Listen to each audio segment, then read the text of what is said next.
કચ્છ જિલ્લા પંચાયતના ઉમેદવાર ઘનશ્યામભાઈ હિરપરા તેમજ તાલુકા પંચાયતના ઉમેદવાર કોમનબેન મહેતાના સમર્થનમાં સરસિયા ગામ ખાતે એક જંગી જાહેર સભાનું આયોજન કરવામાં આવેલું હતું।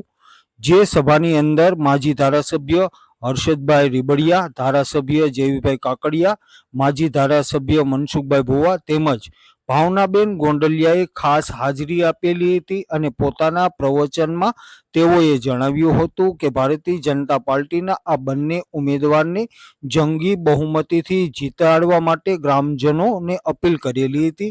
આ સાથે સરસિયા ગામના મોટાભાગના મતદારોએ વિશ્વાસ પણ આપેલો હતો કે તેઓ ભારતીય જનતા પાર્ટીના ઉમેદવાર એવા ઘનશ્યામભાઈ હિરપરા તેમજ બહેનશ્રી કોમનબેન મહેતાને જંગી બહુમતીથી ચૂંટી કાઢશે।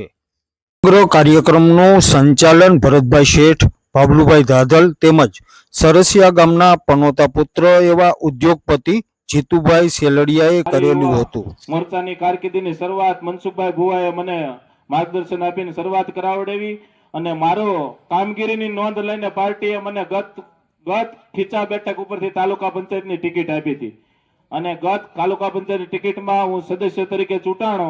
2.5 વર્ષની મારી કામગીરી અને પાર્ટી વિશે મારી નોંધ લઈ અને મને ગત 2.5 વર્ષ મને તાલુકા પંચાયતનો પ્રમુખ બનાવ્યો અને ગત તાલુકા પંચાયતની પ્રમુખની 2.5 વર્ષની ટર્મમાં મેં ધારી તાલુકામાં કોઈ પણ ગામને ન્યાય એકબીજાને મન દુઃખ ન થાય એવી રીતે ન્યાય મળે એવી રીતે ગ્રાન્ટોની વેચણી કરી અને કામો કરવાની મારી કામગીરીની નોંધ લઈને ભારતીય જનતા પાર્ટીએ મને આજે જિલ્લા પંચાયતની ટિકિટ આપી છે।